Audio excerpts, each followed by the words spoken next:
ఇప్పుడే చూశాను అఖండ 2కి సినిమా రేట్లు పెంచుతున్నట్టుగా రాష్ట్ర ప్రభుత్వం ప్రకటించింది. ఇలాంటి ప్రకటన ద్వారా కదా ఐబొమ్మ రవి లాంటి వాళ్ళు పుట్టేది.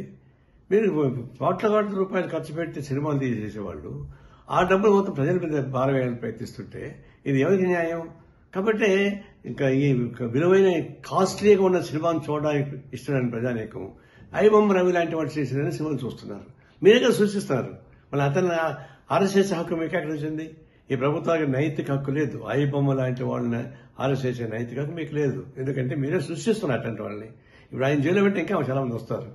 ఇలాంటి సినిమాలని రేట్లు పెంచి దివాళాపూరితంగా సంపన్న వర్గాల ఊడిగం చేస్తూ సామాన్య ప్రజానికాన్ని జోగులు కొట్టేసేటువంటి తిరుక్షోభం చేసేటువంటి అయిపోతున్నారు. ఇంకా రాబోతున్న సినిమాలు 6-7 సినిమాలు రాబోతున్నాయి.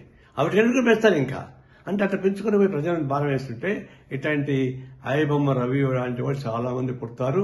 వాళ్ళు రావడం మీ చేత కాదు. ఇది స్వయంకృత అపరాధం. వ్యవస్థలో చేస్తున్నటువంటి అనేక అరాచకాల భాగంగా ఇది ప్రభుత్వం తగిన చర్యలు తీసుకోకపోతే ఇలాంటి అరాచకాలు జరుగుతూనే ఉంటాయి. తక్షణం ఈ సినిమాలు ఆ పద్ధతి ప్రజలకు దూరం చేయబాగండి. ప్రజలు సినిమా థియేటర్లకి ప్రజలకు దూరం పెంచేస్తున్నారు.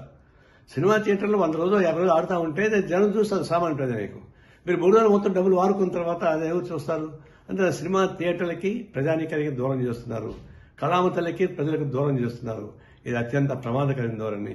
ఇలాంటి విలాసవంతమైన సినిమాలు తీసి వాళ్ళు నష్టమవుతున్న భయంతో ప్రజల మీద భారం వేస్తే ఇది ప్రజలు ఊరికే ప్రజలు లేదు. మేము తీవ్రంగా ఖండిస్తున్నాం.